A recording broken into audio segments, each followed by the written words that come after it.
3 decades ago, Mighty Morphin Power Rangers captured my imagination. Like many of my fellow 90s kids, I watched after school, joined the official fan club, and of course, collected the toys. Eventually, I put those toys away, but the flame of my Power Rangers fandom never died. Now, in this milestone 30th anniversary year, I am re-examining the show, its legacy, and the tale of its most legendary ranger across media. It's time to get back to action.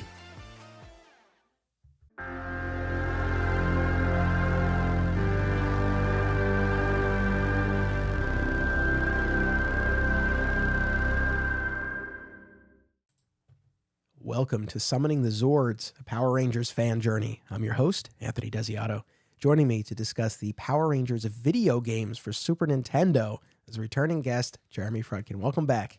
Anthony, those of you who have heard me podcast with you before expect me to start every episode with a soundbite, a quip, some dad joke that I'm slinging out here. However, I just want to say that this is the first time in the years and hours and hours and hours and over 3 states that we've been podcasting together that we're doing it in person in the studio. I think that's pretty special and pretty cool. So I'm just going to say it's really good to be here with you in person, and I'm happy to be here today. Yeah, no, I'm so happy to have you here, and especially to talk about Power Rangers and a Power Rangers video game in particular, because I know that video games are a passion of yours. I know you continue to play, you continue to write articles on video games, and so I'm excited to get your insight into this because my knowledge and experience really only goes so far and will only get us so far. So I'm happy to have you here. And for anyone who also listens to my other podcast, Taking for Kryptonite, you were on not too long ago. We did a really fun episode on the Death and Return of Superman video game for Super Nintendo. And that was such an experience for me going back to that game that I played as a kid that's based on the comic book story that got me into comics, that got me into Superman. And so to go back to it, to finally complete it, and then to be able to have the kind of conversation that we had was really, really special, and no pressure. But I think we'll hopefully achieve something along those lines here. So I'm excited to get into it. Oh, I'm excited too. I mean, this is a classic chocolate and peanut butter situation here with me. You get something that I love like Power Rangers, you get some video games. I'm here and I'm happy as a clam. So again, we're going to have a lot of fun here. And one of the things that I liked how we approached that episode we did on Digging for Kryptonite with the Superman game for Super Nintendo is that we made it so that, yes, even though I am, very entrenched in all things video games, whether it is the writing of articles, I've voice acted in a bunch of them. I'm still number one and above all else a huge fan and still an avid gamer. Even with my limited time, I squeeze it in. You don't have to be a gamer to, I think, appreciate that conversation. And that's what I love about these conversations that we have about games. Because, one of the things you've heard me say before, and anybody who knows me knows I repeat, is that video games are for everyone. And that includes even if you haven't played a video game since the 90s, maybe this will bring back some of those memories, right? Some of those feelings you had, because like all properties and all the nostalgic business that we're in here, it's important, the topic we're talking about, the games, but it's even more important about how it made you feel, right? And very obviously, this particular game in this universe made us feel a certain type of way. And that's why we're talking about it today. And I think that's pretty special. Well said. And I echo that. And it's funny because my gaming history, knowledge, experience, it's sort of like preserved in this era here because as you know, we've talked about before, Super Nintendo was the first system that I ever owned, and I had a bunch of games for Super Nintendo, and I played during my elementary school years, and then I got a PlayStation, and I played that for a bit. By the time PS2 came out, I had a few games for it, like half a dozen games, but mostly I was using it as a DVD player at that point. Or a Blu-ray player? Was that a Blu-ray player? So it was one of the first DVD players as well, too. It might have added the Blu-ray feature later on in the end of the cycle. Fun fact I'll throw in here, too. PlayStation 2, still the highest selling console of all time. And that is because PlayStation has and continues to have just an incredible first-party lineup of games. But also it was really being used as that DVD player. It added that feature at kind of the perfect time. So you're not alone. There are people, I'm willing to bet, somewhere across the country, across the world that are still using their PlayStation 2 as DVD players. So, I mean, it's a great feature, great innovation of its time. Yeah, right on. And so I think one of the things that maybe kind of helps me in this respect, going back and looking at the games that we're going to talk about, is that I have not continued to game. I mean, and I am aware of the incredible advancements in terms of the graphics, the technology, the motion, the storytelling, Mm-hmm. how sophisticated and involved it's all gotten. But for me, I look at these games and that's what I know a video game to be. So there's no sort of shock when I go back and look at this and it's like, oh my God, look how limited or primitive or whatever you want to call it. There's none of that for me. I look at this and it's like that to me is what a video game is. It's that Sure. side scrolling beat 'em Sure. up style. So it'll be funny, but I'm very curious to get your take, especially as you've seen the video games evolved so much over all these years. So just to kind of lay out for people exactly what we're talking about. So 1994's Mighty Morphin Power Rangers video game. And this was the very first video game that I ever owned. It was Christmas of that year, and I got the Super Nintendo. I was 7 because we were still in the apartment that we lived in when I was first born. We moved to our house later that spring when I was 8. So I remember getting that Super Nintendo, and there was a Mario Brothers game. I forget offhand exactly which Probably one. Super Mario Brothers World. Okay. It's the one where he has the yellow cape on it. Okay. That tracks. I'm going to go with that. But I remember it was one of those games and the Mighty Morphin Power Rangers game. So this one definitely holds a special place, as I've been talking about now for many episodes on this podcast. Obviously was so into the world of Power Rangers. Love the franchise, love the characters. And now this was my entry point. Well, not total entry point, because I had played video games. Friends of mine had primarily Nintendos. I remember playing Nintendos at other houses and maybe a little Super Nintendo, but still very early on in my video game, what would prove to be a short-lived video game career. But this was just until now. until course. now. Yeah. But it was just such a perfect combination. And you talk about the personal component to all of this, and I still remember vividly playing that Power Rangers game over the holidays when I first got the system. So it's very near and dear to me. So I think that'll probably end up being the primary focus of our conversation. But we also took a look at the following year's Mighty Morphin Power Rangers movie video game, also for Super Nintendo. It was on other platforms as well, but that was the one that I had and that I took a look at again now. And I don't want to speak for you. I didn't do a ton of playing of this in recent days, nor do I have a ton of memories of these games from when I was a kid, but I did also take a look at the Mighty Morphin Power Rangers Fighting Edition game, as well as the Power Rangers Zeo Battle Racers game, which was kind of baffling to me. You broke my brain. I had to stop what I was doing and go jump into that. But yeah, tremendous. So, there's so many different directions we could go in. But I guess for you, just as a starting point, did you play these as a kid, and what memories did you have of them? Yeah, so I definitely, so I've owned, let me start with this. So you kind of hit the nail on the head as well, too. What's important, I think, for the sake of this conversation is that, as was the case with most of the games, and even with, most third-party games now, deals and whatnot aside, these games did come out across a multitude of systems, sometimes, 4 to 5 different systems, right? Super NES at the time, the Genesis, maybe I think this game also came out on the Sega CD. I read too, the portable version on the Game Gear. What's interesting about that is that nowadays, if a game comes out for, let's say, Xbox and PlayStation, right, you're fundamentally getting the same game more or less. There were definitely differences between different games, very commonly, and notable differences. So when you talk to people who are still avid gamers from the 90s or collectors, they're saying, oh, well, the Genesis version actually had, the superior music, right, was a common thing. Or maybe like the graphics, or maybe there was even a different level you'd see. And of course, for something like the Game Gear, which is, a much smaller system with smaller capabilities, you'd get an entirely different game a lot of times, especially if you were getting something on a Game Boy as well, too. So for the sake of this conversation, and we're definitely focusing on the Super Nintendo versions, because I was also firmly a Super Nintendo kid as well, too. My best friend had the Sega Genesis. It was a perfect matchup. You always wanted that in the 90s. Somebody who had one, somebody who had the other. Every other day, you go to each other's houses, you switch. We were living large. We were living large back then.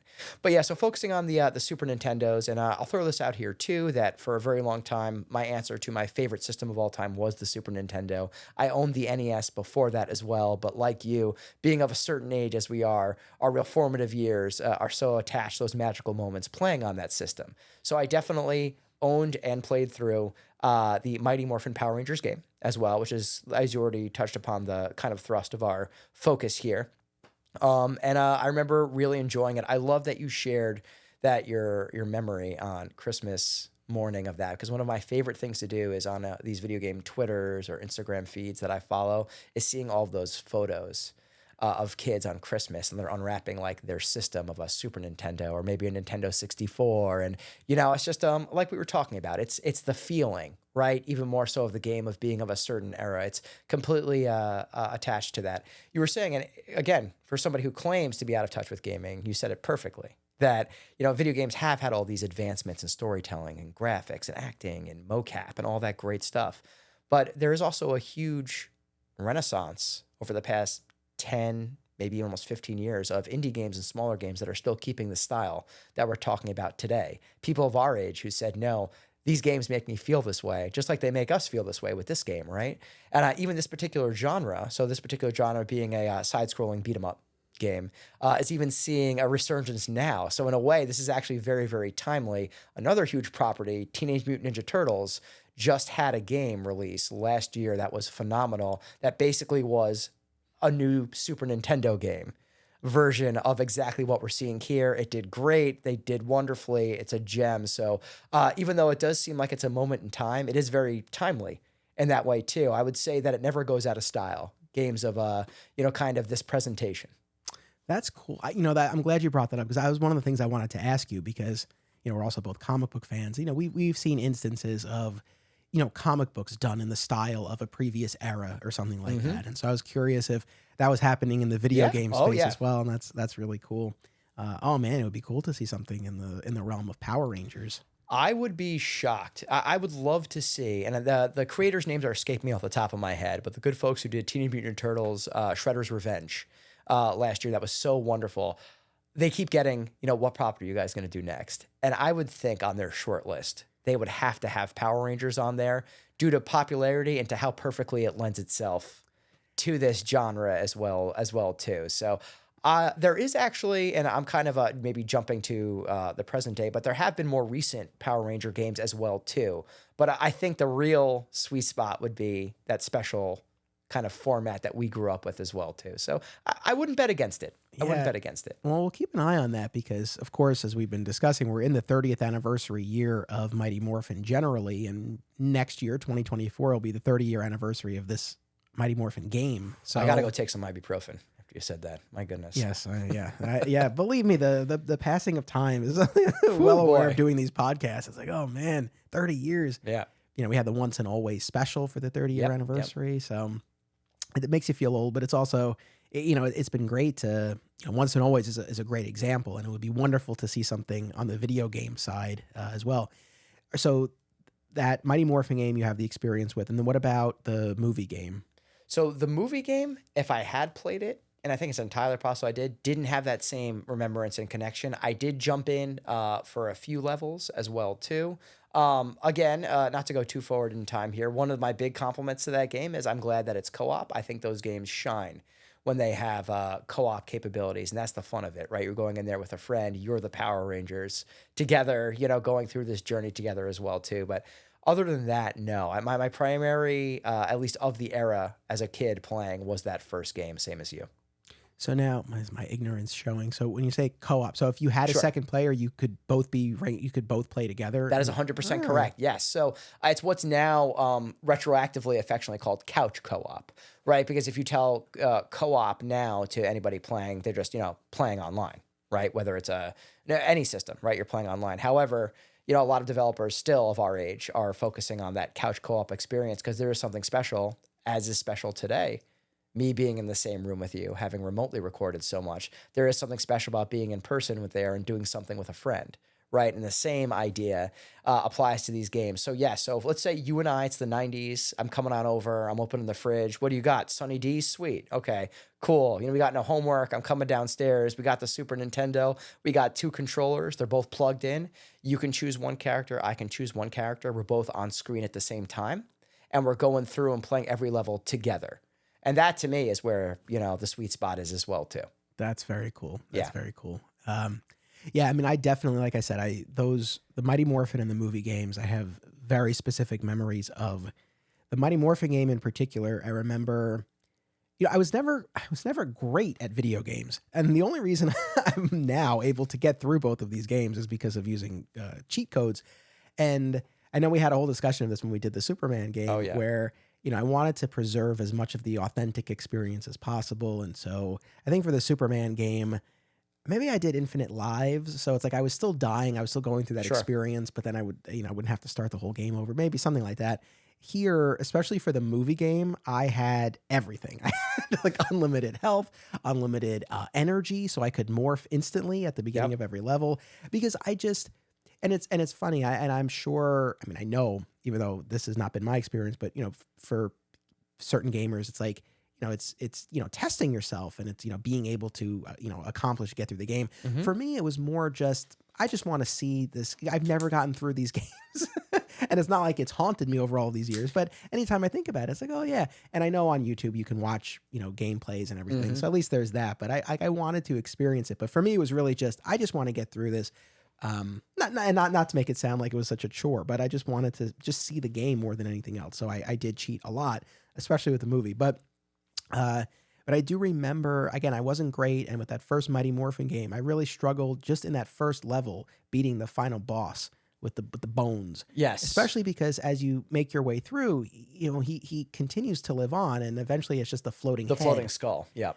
And I remember it was early, and this is weird because I have never been an early morning person, but for this moment in time, I was as a kid, having recently gotten the game. And I remember I was up early and I was playing. I finally beat that first level, and I remember running into my parents' room and like waking them. I was like, I beat the game. And I don't remember that they had much of a reaction. They're probably like, all right. And see that, and I don't want to cut you off. That is why I love video games in a snapshot.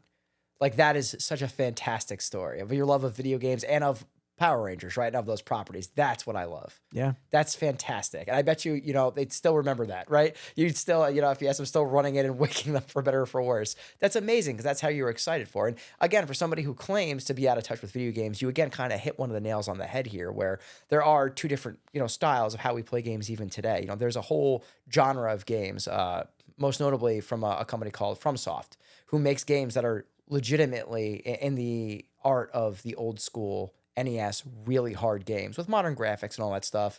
And the whole thing is those games are very difficult, but when you beat it, you get a sense of pride. On the flip side, there's a whole push towards accessibility where I'd say the majority of games coming out now do have a story mode, an easy mode. And I used to be one kind of player. And now, as a dad who's now in his late 30s, I'm not even in my mid 30s anymore, a lot of times I just want to go and have a good time. And I think those are all valid ways to play when we're talking about accessibility, about where you're at in your life and your time, or just what you want your experience to be. So I think all of those ways are valid. And I love that sense of accomplishment you had from beating that first boss. It's just such a tremendous video game story as well, too. So it's awesome. Yeah. I mean, the memory, that's definitely something that's really stayed with me. So we had... again, that was 94 and 95, those first two games. And then also in 95 was the fighting edition of Mighty Morphin Power Yes. Rangers, which prior to preparing for this episode, if you had asked me, did that exist, I would have said no. But then as I was playing it, it was coming back to me. So this is where Same. you're just like Zord battles. But but now I'm wondering, it's like, did I own it, or maybe a friend had it? Like I definitely played it, but the memory is really not as vivid. So I wonder if I actually owned it. There was another game that came out around that time for the same system called King of the Monsters. And it was the same idea, right? Pretty much that there were these giant creatures fighting each other. And I think maybe like when I was playing it, at first I was like, oh, I just like pretended that they were like Zords or creatures from Power Rangers. But now after playing this, I was like, wait, or was I actually, this game exists? Like, was this the game I was actually playing? So it definitely kind of unlocked that kind of same core memory within me as well. Yeah, and I mean, I can say I played a lot of it over the past few days. I did a couple of battles. It's cool. I mean, it's definitely the sort of thing where it's like, I'm glad this exists. It makes perfect sense. Sure. And it's really cool. I was more interested in the other games because I had more of the connection. And even though there's really no narrative, which is a big problem that I had and I want to talk about, but Very different than the Superman game. very different, very different. But there was at least you felt like you were working towards something as opposed to just doing the battles. But it's it's definitely cool. If anyone hasn't ever played it, I do recommend it. And then we had mentioned before 1996's Power Rangers Zeo Battle Racers, and this is weird because at this point in time, I was still watching Power Rangers. We just did our whole run of Zeo episodes. I was still into Zeo, and I was still playing video games at this point. But as best as I can remember, I don't think I even knew this thing existed. And this was 96, right? Yeah. This game came out. And I think again, I'm postulating here as well, too. One of the reasons that might be is that that's towards the end of the Super NES's life cycle. They were most likely gearing up already for the Nintendo 64, which would come next. And a lot of those times, some of those games get overlooked during that transition phase or as we're leading up to that transition phase as well. I knew nothing about it. And then you showed it to me and I saw the maps and I said, oh no, Nintendo is a notoriously litigious company. I hope they didn't find out about this because I'm not going to say anybody stole assets, but my goodness, a lot of that just looks like Mario Kart. Yeah. A lot of it, like more than a coincidence, I think. Not that I'm accusing anybody of anything, but wow, striking similarities. For sure. Side note, if you could just raise the mic a little bit, Raise it up? through the arm there, yeah, with from that part, yep, yeah, and then maybe maybe a little bit lower, just so, yeah, perfect, thank you. Nailed it. So with the Zeo game, like I said, it really had I don't think I even knew it existed. Yeah. And then I played maybe about 30 seconds of it, and that was enough because it's basically Mario Kart with the Rangers on cycles. Now, again, we just did 3 episodes on the Zeo season.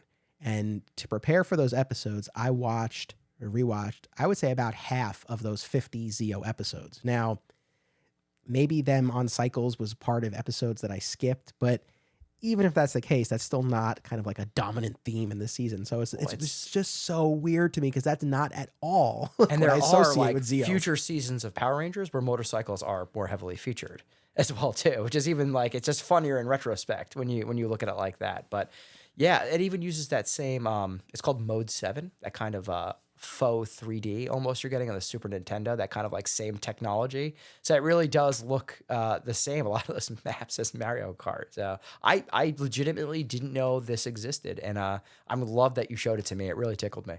Yeah, it makes me, not to be a downer, it makes me sad because the idea that there was a Zeo game. That was, as I've talked about, that was the last season that I watched, and I have a special place for it. And so I would have loved to have discovered a Zeo video game that was more akin to the other games that we played. So it's just kind of weird. I don't know, and I would be curious, and if anyone knows the history of the development of it, like how they landed on I would love to know that. That, because it was basically just again just shoving Power Rangers and Mario Kart together, and that's really, I mean, that's all it is. It's just your Rangers on the cycles, and I think you're like, there is some fighting along the way, but. Well, we're this is kind of getting to like the bigger picture of all the games as well too, but the 90s specifically, always to an extent, but the 90s specifically to me are the era of licensed tie-in games, right?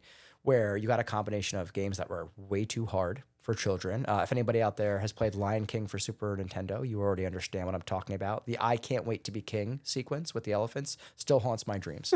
And also you would get things that were clearly just kind of put together to hopefully make some money, right? And I think that Zeo Kart Racer is kind of that idea as well too. Like, kart racers are great. People like those. Look at Mario Kart. We can do one.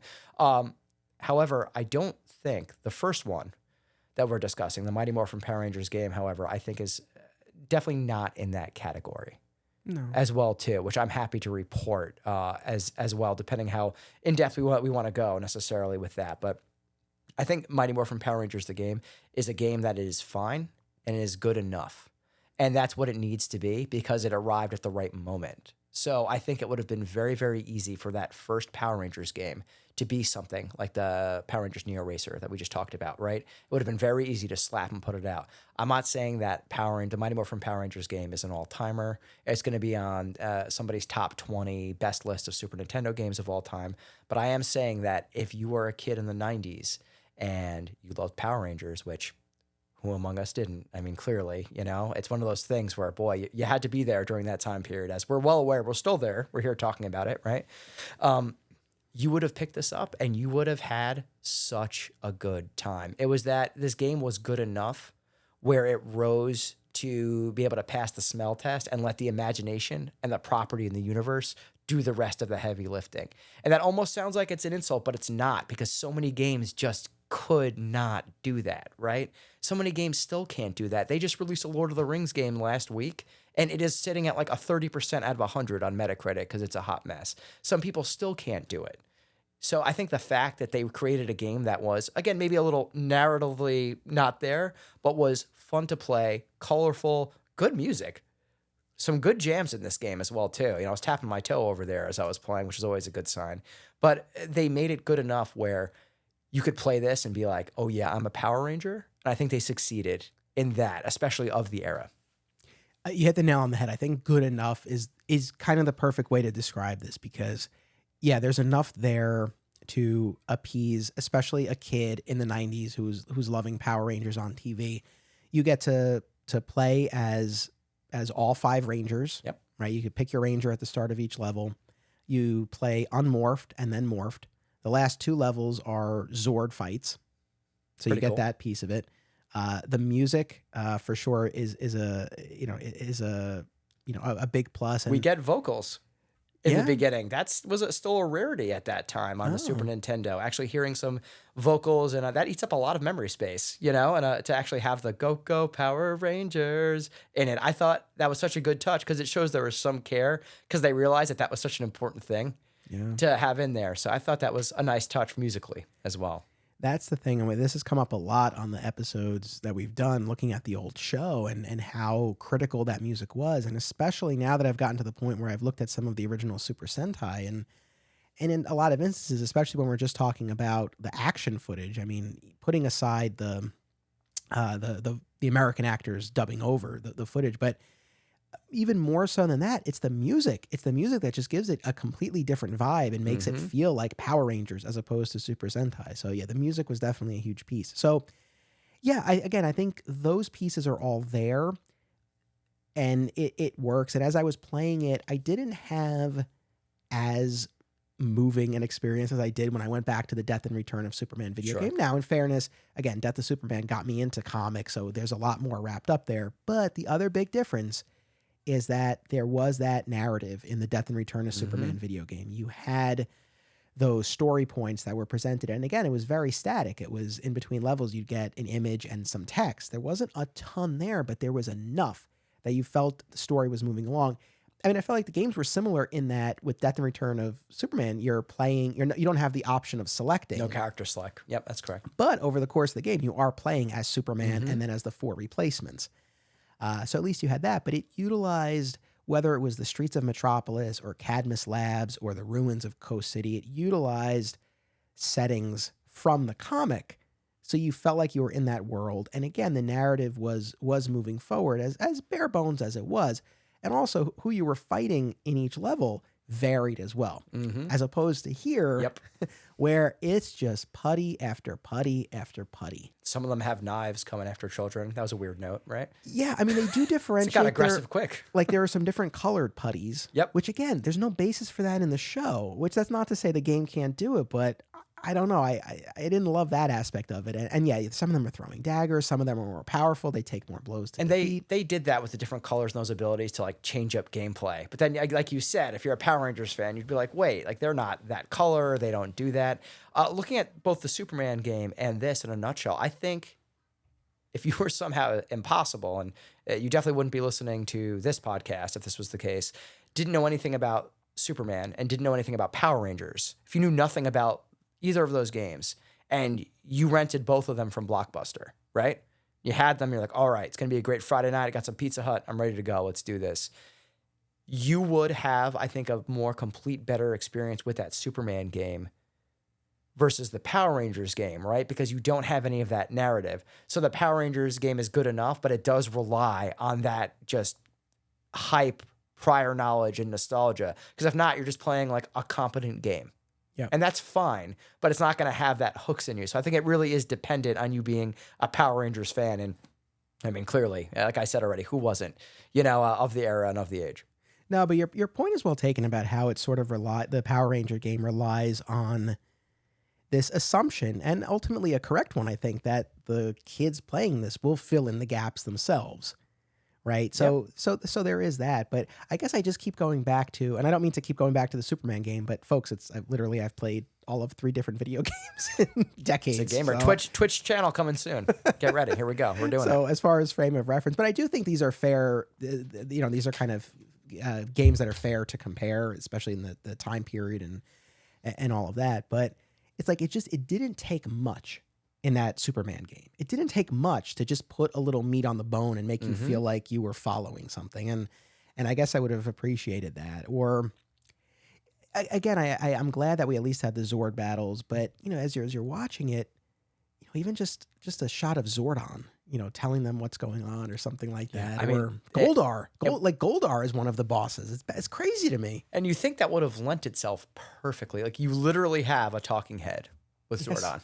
Right? It's literally like what a layup that is. Just, have him tell him what to do and then you're off to the races. But I'm sure it was a constraint issue. I'm sure maybe, who knows? Again, I'm, no insider information here, but I always like to speculate, as you know. Maybe, having like the vocals and the soundtrack and the music and the intensive soundtrack, or maybe some of the graphics and colors they were using, maybe there just wasn't room or space. Maybe it was a time constraint and they decided that wasn't the most essential thing to put out. Because again, this is a game that came out at the perfect time as well. And that's not an accident. Right. Like that didn't just happen by coincidence. Like this kicked off and they must have known, hey, we need a Power Rangers game right now because it is going to sell buku bucks. So, I'd be curious to know why that was left out. But again, it did show up at the right time. I'll say that. It did. And I think, I wanted to do an episode on this because it was a big part of my childhood and a big part of my admittedly limited video game history. And, we always reference the toys, and obviously the toys are a huge part of the Power Rangers experience. And it is a way to take these characters and concepts and storylines and literally put them in your hand and you can act them out. And that's huge.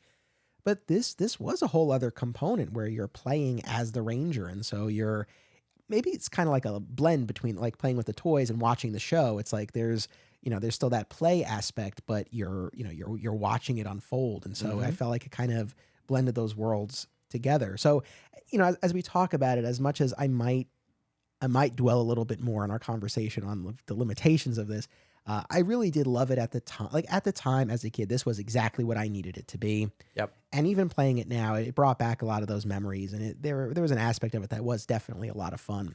Let me just lay out real quick for people who don't remember the game or maybe never played. So 7 areas or levels in this game. So we have downtown Angel Grove. You fight Bones at the end. Then the industrial district, Gnarly Gnome is the big bad. Then it's the sewers with Eye Guy, followed by the skyscraper under construction. You fight Genie. Yep. Area 5 is the cave hideout. You fight Dark Warrior. Then for area 6 and 7 are both Zord battles, right? Okay. Correct. So the offshore oil refinery is area 6. Mutitus? I don't know. Mutitus? Mutitus sounds better. We'll go with that. And then area 7, this was cool. Rita's Moon Palace. You're fighting on the moon. Something recognizable. Pretty cool, right? And it's Cyclopsis, and there's 2 different forms. And what I really liked about that was, the show never did that. The show never had a battle outside of the palace on the moon. Right. But Once and Always just did. Yep. So it was cool, on the one hand, that they kind of took you to a place that you didn't get to in the original show. Yep. So at the time, that was, like a pretty cool, innovative choice. But then also now having just watched Once and Always, I was like, oh yeah, like right on. Like that's where you have the battle. So that's the overall, flow of the game. Yeah. And again, pretty short. This is like a lot of games of the time and era. It's a short run time if either you have a bunch of cheats activated or you're good. If not, then of course it'll take you substantially longer. But with cheats and everything turned on, you should have no trouble getting through this game in a couple hours at most, hour and a half, hour maybe, depending if you're really, really good. But again, I think it gets in, it gets out, it does what it needs to do. When are we going to talk about how dirty they did our boy Billy in this game, though? That's my chief and biggest complaint is how they handled our dear sweet Billy. That's where I was going to go next. Wait, so Perfect. I guess my first question, did you play as all of the Rangers? Yes. Okay. So I would basically just kind of rotate a Ranger for each level, do the sampler pack, essentially kind of get a feel for everybody. And this is the OG lineup. So this is Jason, Zach, Trini, Kimberly, and Billy. And I guess this cuts both ways. We'll talk about your feelings towards Billy's treatment. But what I did like was, as the civilian Rangers, I felt like they really did differentiate, and Yes. you felt like you were playing as each of those characters. Zach definitely. I played as Zach first. I was really riding the high of Once and Always, and really into Zach. And I felt like you felt his flair versus the more technically proficient martial arts of Jason, and the more of the gracefulness of and the flexibility and dexterity of Kimberly or Trini. With Billy, and I'll toss it to you. I instantly felt less powerful the second I started playing as Billy. Yeah, I mean, he literally cowers as he throws a punch, which I thought was a step too far. And again, totally agree. They programmed each of these characters to have individual sprites, reactions. It's no small thing, right? That's a beautiful act of dedication and effort put into that I appreciate. But they just made him look so weak and almost like a joke character until he morphs, right? Where, Billy being the brains of the operation, it's like, oh no, he's a nerd, so he needs to be weak. Instead of like, hey, he's really cerebral and smart. Maybe we can find some other way to express that through his animations, as opposed to just having him be terrified every single time he engages in combat with a putty. Yeah, it was not the best treatment for Billy. I mean, that's fair to say. I did like when you morphed. You felt more power. Yeah. Right, and then you also had the weapons to draw from, whether the sword or the battle axe. I love that they gave you that big epic transition, but then literally empowered you by giving you a weapon when you didn't have one before. That's a great choice as well. Yeah, that was really neat. I dug that a lot. I played as all of the Rangers. I started with Zach. Yeah, and then did you have a favorite? Jason. I got to tell you, I really liked, and then this carried through with the movie game as well. I really liked as Kimberly morphed the bow and arrow. Get some good range with that. That was too. cool. Yeah, it's cool, and that's cool because it gives you a different way to play, more so than anything else. Which I think is cool. I like the range of Zach's axe. Yeah. As well too is fun, which is pretty cool. But yeah, I think those two are the standouts. I would agree with that. Yeah. Did you? I mean, as far as the various areas here that you have to make your way through, and again, you're just fighting these variations on putties, which might feel like a weird criticism because it's like, well, who else would they fight along the way? Right. So in fairness, I mean, putties definitely make sense. It follows the structure of an episode. Yeah, all of it, right? Like they start out as humans fighting the putties, they morph as Ranger to fight the big bad, and then at the very end, then you're in the Zords. So there is that structure that it follows, which is, cool. At least they paid homage and understood that structure. But yeah, who else are they going to fight along the way, really? That's unfortunately limiting, though, from a video game standpoint. Like, that's the thing. I think it just ultimately it just got repetitive really quickly. And then the settings, again, unlike, not to keep going back to the Superman game, but they're pulling from the comics. So it's like, okay, it makes sense that we're in Metropolis, we're in Cadmus, we're in Coast City. Here, you were on the streets. We're in, again, I guess the industrial area tracks well enough from what we see on the show. You're in a skyscraper at one point as well, too, right? It's just they were more generic areas, right? I wasn't ever excited to be like, oh, and I wonder if there was, and the show was still, young, and early off, but I wonder if there would have been such a bigger difference if there were fights like outside of school at like Angel Grove or, using some of those locations. And I don't know even like how many locations they would have to pull from, but even if we just got like a few in there, I think that's a very good point you made because it would make a difference because then you could be like, oh man, like the putties like showed up on the front lawn of the school. Like, this is so cool. Like, what would happen if it was my school? Like, I would defend it as well too. And, I think it lends itself to more imaginative association with that. Were there any settings that you particularly liked or disliked? Because I got to tell you, I hated the swimming portions. Welcome to video games, my friend. There is... And anybody out there who's a video game fan just laughed. I promised you right now. Yeah, swimming in games to this day is hard because you're asking the video game designers and then the player you have learned to play this game up until this point, up into this way, and now the physics are so different where you're playing a completely different game. Notoriously, in the first Teenage Mutant Ninja Turtles game on the NES, there is a water level that is so difficult, the dam. If anybody listening knows this, please shout us out because this is the stuff of nightmares where you're playing as, I believe, just the turtle swimming through. And you got to try to swim precisely, but there's electric seaweed and bombs go off, and it is impossible. And it probably caused more temper tantrums for children than just about anything that year. Swimming in games is rough. It is rough. It's gotten better as time goes on. Horizon Forbidden West just came out. They did a better job with swimming in that. But even some people were just like, it's still difficult. You're asking basically for people to make a different game inside of a game, right? Because you're in a completely different environment with different physics. Yeah, I didn't like the swimming, but I think my bar is so low that at least I was able to get through it, and I didn't have an aneurysm and didn't have to throw a controller. Not that it's the kind of gamer I am anyway. But yeah, they're not fun. It kind of just feels like a chore, right? It's like, let's get through this, and I'm excited when I get back on land. Were there any stages that you particularly enjoyed? I mean, it's a cop-out to say, but I think the novelty in the beginning of my first time playing, the first stages, going through and kind of getting my bearings is always fun. And then the last, if you're asking of overall just the spectacle of the Zord battles, the difference between that, though, it's funny because it almost sounds like I'm contradicting myself here, but I'll stand by this because you are doing something different now because you're playing as a Zord, but you're still engaging in physical combat on a 2D plane. The adjustment to scale and size and some new moves and the health bars appearing and all that stuff, I think is a much smaller ask than throwing somebody in the water and being like, okay, figure out how to navigate and to swim. So just like you said, the spectacle of those endings, everything else, I'll be honest with you, in between, I could take it or leave it. I think it's fun because we both looked at our lists to go over what the stages were.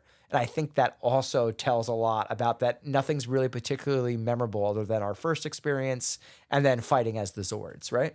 Yeah, I like the cave. The cave, The last before the Zords. I did like the cave just because it was different. But yeah, I mean, nothing that totally, really stood out. So, I meant to ask you, I don't know if this was just the emulator that I was playing on or the game itself, that on my screen, none of the big bads until we got to the Zord fights had health meters. No, so that was, I also played on an emulator. That I thought was a design choice. It happened to me too. So I would assume with both of us that happened. Again, if anybody listening or watching knows different, I'd be curious to hear. I thought that was a choice by the designers to show, hey, like, look at the scale of this thing. Here's its life bar. You got to get it down. Add some more, like, okay, I got to chip it down, some more of that urgency to it. But no, the same thing happened as well, too, right? I thought that was a big change for the end. I encountered no life bars, which I like. Oh. Again, that's a UI, which is basically the way you look at games and kind of take in the information a game is telling you, is always like a very interesting and hot topic. Some people think less is more. Some people like seeing that life bar. I like it when games can kind of give you those clues that, like, you're getting towards the end of a boss, their animations change. The old school thing of that era is like sometimes they flash red. So that's when you know and you're excited. But yeah, I mean, I thought it was a design choice. But again, if anybody knows differently, maybe we both just got something funny on the emulator. No, I mean, I don't remember, so it's hard to say. But yeah, I mean, I guess I wasn't thinking about what you just articulated, the effect that it has, and I guess creates a little more mystery, right? It's I guess maybe it kind of pulls you in a little bit more because you're not just looking at that bar, you're just in the midst of the battle. Mm-hmm. So all of the villains were from the show. Did you recognize them as you were going through? No. So actually, maybe the skeleton top hat guy. I thought I saw in an episode before as well too. I'm going through again to look at some of them. Yeah, he stood out the most. I called him Skeleton Zorro in my notes. I want you to know. I wrote down like names that aren't their names for all of them. Like the stage 2 boss I have is Viking Gardener. So that shows that they didn't exactly stand out. But that's the thing about Power Rangers villains too. I feel like there have been so many. It's so easy, at least for me, to not remember, unless it's something like wild, like a lip sync, right? Like that's a villain that's just so insane that I'll always remember for the rest of my life, right? So that's, no, a lot of them didn't cue my memory or leap out, except maybe the first boss. He was in one of the earlier episodes of the show. I think that might be why. Yeah, no, I hear you. It's again, not to play Monday morning quarterback, but I was saying to myself, and actually, you know what? Let me ask you just in terms of the timing of this. So. Game came out in 94. I thought I had written this somewhere, but Never mind. I might be thinking of something else. But what I kept going back to was, and I suspect that maybe this was a time thing. Like maybe this wouldn't have made any sense. No, I think that, see, this is the thing. I think the timing of this could have worked, but depending on how long it takes to develop the game, which I'm assuming is quite a lengthy, involved process. But the Green with Evil storyline, this is where I'm going here. The Green with Evil storyline, which of course introduced Tommy, it's where we started this podcast, is very early on in the Mighty Morphin season. It starts with like episode 18 or something. So like it was very early on. And I kept going back to the idea that if they had adapted that, there's so many different places you can go. Obviously you can fight Tommy. They could have let you play as Tommy. You could have had a Dragon Zord battle. You could have had the whole sequence where Jason unmorphed has to fight Goldar. I'm surprised we didn't get that game anyway. Yes.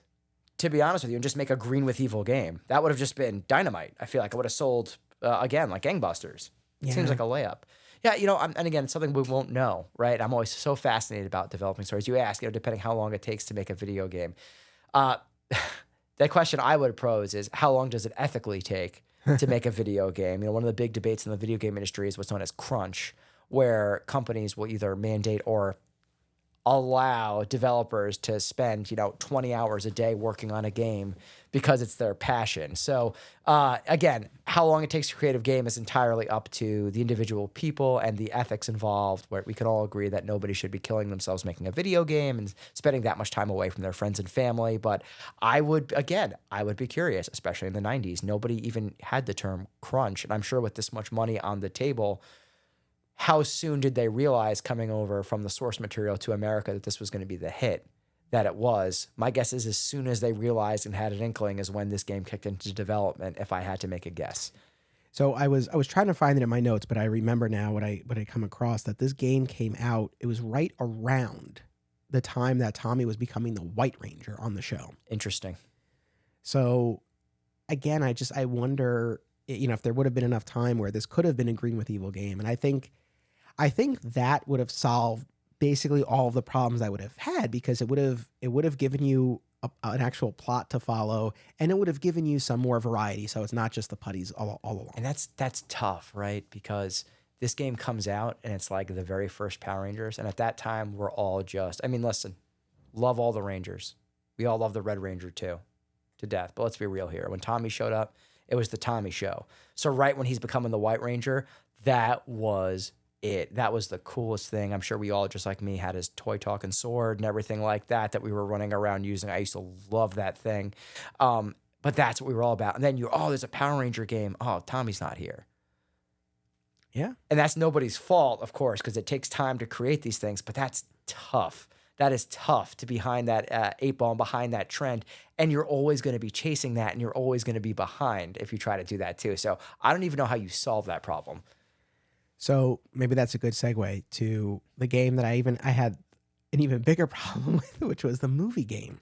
Yep. Now, the movie game reflects where the show was at that point in time. So now you do have Tommy, and you have Tommy as the White Ranger. Yes. And you also now have Rocky, Adam, and Aisha in place of Jason, Zach, Which and is Trina. Crazy, because if you think about it, we never get a Green Ranger. No. Isn't that wild? Yes. And the Green Ranger was like the coolest thing that ever, right? Took over all playgrounds that we were at. Oh, I want to be the Green Ranger, right? That was it. So yeah, it's wild to me when you look at that. And we actually have some experience talking about this time period a little bit for some of our previous episodes here on the show, right? We talked about how those actors signed up and that whole behind the scenes thing that went with the movie and all that stuff as well too. And this definitely was part of a calculated push with the movie. You always want to line up those releases, of course. So I got a side note though. I when we did our different shade of pink episode where Kimberly leaves, I referenced the episode that you and I had done, because it was so fascinating to see the complete opposite situation, where here you had, everybody was on the same page. They were able to arc Amy Jo Johnson out of the show. Yeah. They didn't have to work around her not being there. You had a proper handoff to her successor. It was just night and day. But like we said in our episode on Rocky, Adam, and Aisha, they did as good a job, I think, as they could, having to work around the absences of those actors. And I'll say this, if for some reason you have not listened to that episode, people saw me tweet this notoriously, but whether you're a Power Ranger fan or not, I think it is one of the most fascinating behind the scenes TV film stories of all time. Just fascinating. So I encourage you to go listen to that episode and do some digging. For sure. But so with the movie game, I guess I really need to just take a step back and just recognize, hey, the movie was coming out. Like you said, they wanted the cross promotion. You slap movie on it, and there you go. But it was just so frustrating. And I did play this one all the way through, and gotten further than I did when I played as a kid. I can't remember where I where I tapped out. Did you love that the beginning says featuring Ivan Ooze? Yes, that tickled me. That really tickled me. I don't know why. It's like, oh, Ivan Ooze. Okay. Well, like, that's the one damn connection that this thing has to the movie. So it's like, at least they had that.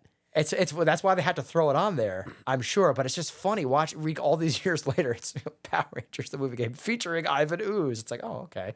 Shouldn't that be a given?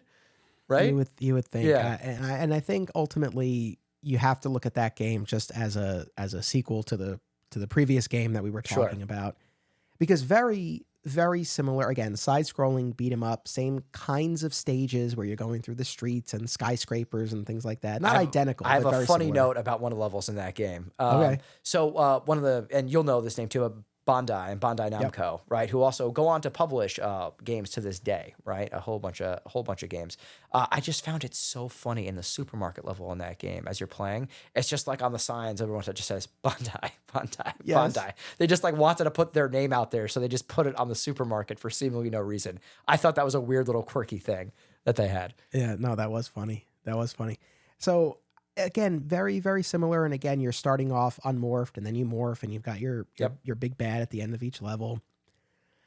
A couple of things, and then my main complaint again is about the lack of narrative / connection to the movie. But the other thing that really struck me was I felt like this game was a lot more punishing in terms of that health meter, where there were these like little units or little squares, and I felt it was like 5 blows and you were out. And a part of me wonders if that's a balance issue, because it's also supposed to be co-op, right? Any game should be able to be played single player or with however many players they're allocating. A good game will balance that. Oh, you're playing as one player, right? I wonder if maybe, again, we're Monday morning quarterbacking here, as we like to say. I wonder if, with the push to get this game out and quick, I wonder if it needed some more time for calibration, right? Where to get that balance of, oh, okay, you're just playing by yourself. Either let's add more health drops. Let's ease up on enemies, multiple enemies on screens at once. You're not always going to have 2 players, right? So a part of me wonders if that's part of the problem here. Because I would imagine with the second player, it becomes considerably easier if they're not adjusting the amount of enemies. Even with those limited health drops, you're at least pulling aggro, as they say in the gaming teens. You're aggravating the other enemies to come at you, right? So all the enemies that are coming after you, now only half of them are coming after you because they're also coming after me. So that inherently makes it a little easier. So I wonder if it's a balance issue. No, that's a good point. I guess that would help account for it because, yeah, I mean, look, it made no difference to me. I had my cheat codes, although I started without any. I was like, I'll see how far I get. And I didn't even make it through the first level. So. Fair enough, man. No shame in that game. Listen, I always say we're in our 30s, we're dads. There's no shame in our game over here, Yeah, but, so that was one of the things that definitely stood out. I'm kind of split on this. I didn't really love the idea of needing to collect the lightning bolts to power up so that you could do your special moves. And again, I eventually got to the point where I just used the cheat code with unlimited energy, and then I was morphing and all that stuff. But yeah, I don't know. Did you like that aspect of it? It is boilerplate for games of that era. And I understand why they would want you to do that. It feels earned. And again, it's a balance issue, though. I think probably the game, I'm willing to bet the game didn't even necessarily felt easier. It probably just felt more balanced when you were able to do your special moves all the time to account for all the enemies that were constantly, getting a few hits on you and you were done as well, too. So, yeah, I mean, I think it's of the day. You collect enough shiny things, you get a reward. Right? That's so much of what, overly simplistic, but so much of what games are, right? But that being said, yeah, I mean, I understand why you want to turn on the special moves right away, especially if you're getting clobbered over there, Well, and kind of on that note, for both games, I guess you would still call the special moves when they're morphed, when they can sort of, or what do you call it? You can like clear the field. Yeah, you're clearing the field. You're getting rid of all the enemies in the field. Yeah. I like that, and obviously we saw something very similar in the Superman game. At the same time, there's a part of me that's like, those aren't powers that they have on the show. So, well, again, and that makes me wonder too: are they using assets from other games in their library, right? and good enough. Let's get it out. It has to be out when this movie's out. Like, it doesn't matter. Like, regardless, it has to be out at a certain time. You know, you always wonder about stuff like that. But yeah, to me, if you can't have something as basic as the moves of the characters that you're playing as, that we all know and love, it's almost like, why make a Power Rangers game at that point? Yeah, for sure. Right? One of the things that stood out, I know you played a little bit of the movie game. I don't know if you got to this point. But one of the levels, you're snowboarding. That was wild. It's the 90s, man. Yeah. Come on now. And weirdly enough, when I had my PlayStation, I was into all of those snowboarding games. Oh, tell me you played SSX Tricky. Oh yeah. Oh my God. #1 gamer, Anthony. That's it. Because that game is awesome. That game is awesome. I have never snowboarded or skied or anything in my life, but those games really appealed to me. So for a brief moment, it was weird. It's like, why are we doing this in this game? But gotta shred the gnar. You gotta shred the gnar out there, man. But you know what? It disappointed me, I think, more than it annoyed me, because especially having very recently gone back to that Mighty Morphin movie, and there are so many settings and set pieces and characters that they could have incorporated and actually, again, constructed a narrative and given you something that actually felt like you were playing a movie version of the game, or playing a game version of the movie, where we could have had the Tengu Warriors in lieu of the putties, or at least a mix, or at least alternating or something. Yeah, so even in the Teenage Mutant Ninja Turtle game, right, that just came out, that was, a huge success. It wasn't just the Foot Clan and Foot Soldiers. You had the Mauser robots. You had all these different varieties. You need variety. Yeah. You need variety, and not just level variety, but actual enemy variety as well, too, to keep it interesting, right? Yeah, I mean, you could have sent the Rangers to the other planet that they had gone to find their new power source. Sure. We could have had, again, not to belabor the point, but it was, I just felt even more egregious in this game, where it was specifically marketed as an adaptation of something very specific. As opposed to the first game, where it's just like, oh, here's a Power Ranger game. So it's like, okay. Can you imagine being a kid and seeing that movie and then like, oh yeah, I'm going to pick up the game, I'm going to play through it, and like, none of this is the movie. This didn't happen. Yeah, I mean, the other world, the ninja costumes, the ninja powers, those statues that came to life outside of the temple, those would have been great. The baddies to fight. This game, and again, full disclosure, I know nothing behind the scenes information. I would be willing to bet, though, that this game was in development as just a sequel to the first game. And then they said, oh, the movie's coming out, slap it on there, right? Because what you just said lends itself so perfectly, and within the limitations of the hardware at the time, still would have worked perfectly for what you're saying, right? So what other reason could there possibly be other than, oh, maybe, hey, bringing it back to what we said before, maybe they were like, hey, we were behind last time with, the timing of everything. We want to make sure at least this appears to be launching at the same time. So, hey, they got that with Ivan Ooze on there at least, right? Look, to their credit, they at least threw in Ivan Ooze. There's no Zord battle. There's no Zord battle, except, although, and this is the thing that I was actually most pleasantly surprised by. So you defeat Ivan Ooze, and at that point, I put my controller down, and I'm like, okay, now we watch the little wrap up here. Yep. But all of a sudden, the countdown. Yep. You have to escape before the base blows up. And I was like, all right. And so you got to move quickly, and you're fighting putties and the various obstacles Somebody along the way. played Super Metroid before that game. That game's classic for that is one of the best Super Nintendo games. Super Metroid famously has that when you beat the main boss, suddenly a 3-minute timer goes on, and it's one of those classic as a kid, oh my God moments. I gotta go. I thought this was over. I gotta go. So pretty cool, paying homage to that. I think it's a nice sense of urgency and effect. Stressful as well. But it was genuinely surprising, and I was like, okay, fine, like we'll do this. And so you do get, in fairness, you get to the end, and there's nowhere left to go. And I'm standing, I'm like, okay, what's the thing? And you get pulled out by the Zord, by the Ninja Megazord. So at least it makes an appearance, but you don't get to play as it. Yeah, it's a step back considering we had the Zords in the first game, right? That's what I'm saying. And you look at the movie, and you have that fight, the Zord fight with Ooze and his machines in the streets of Angel Grove, and then you go into space. They could have done something so cool, but at least the Zord makes an appearance, and that's it. So I mean, it just. That one, look, if in an ideal scenario, if that first game could have been an adaptation of Green with Evil, sure, and the movie game could have actually adapted the movie. Easy for us all these years later to say that, of course, as well, too. But yeah, Yeah, but again, it was fun to play. Like I said, I definitely had far more of an attachment, connection, memory Yes. with respect to the first game. The second one, like I definitely, especially those early levels, I remembered, well enough, but it was not as ingrained in me as that first game. So it was. I know again, I've shared most of the complaints that I've had, but it was still fun to get back into that world. For Yeah. the little time that it took to beat them. No, it is. And, complaints aside and balancing issues with the side as well, too, it wouldn't have been the worst. I think it's a step down from the first one, to be honest with you. But you're a Power Rangers fan in the 90s and you pick this up. You're not going to be mad at the game fundamentally. I think you're going to be mad that it's nothing like the movie, which is another conversation we touched upon. But yeah, I mean, I think fundamentally the game isn't broken, right? Maybe perhaps it's better off played with 2 players and it has those balancing issues. But again, considering this really was the time of licensing games, and there are so many poor licensed video games out there of that era.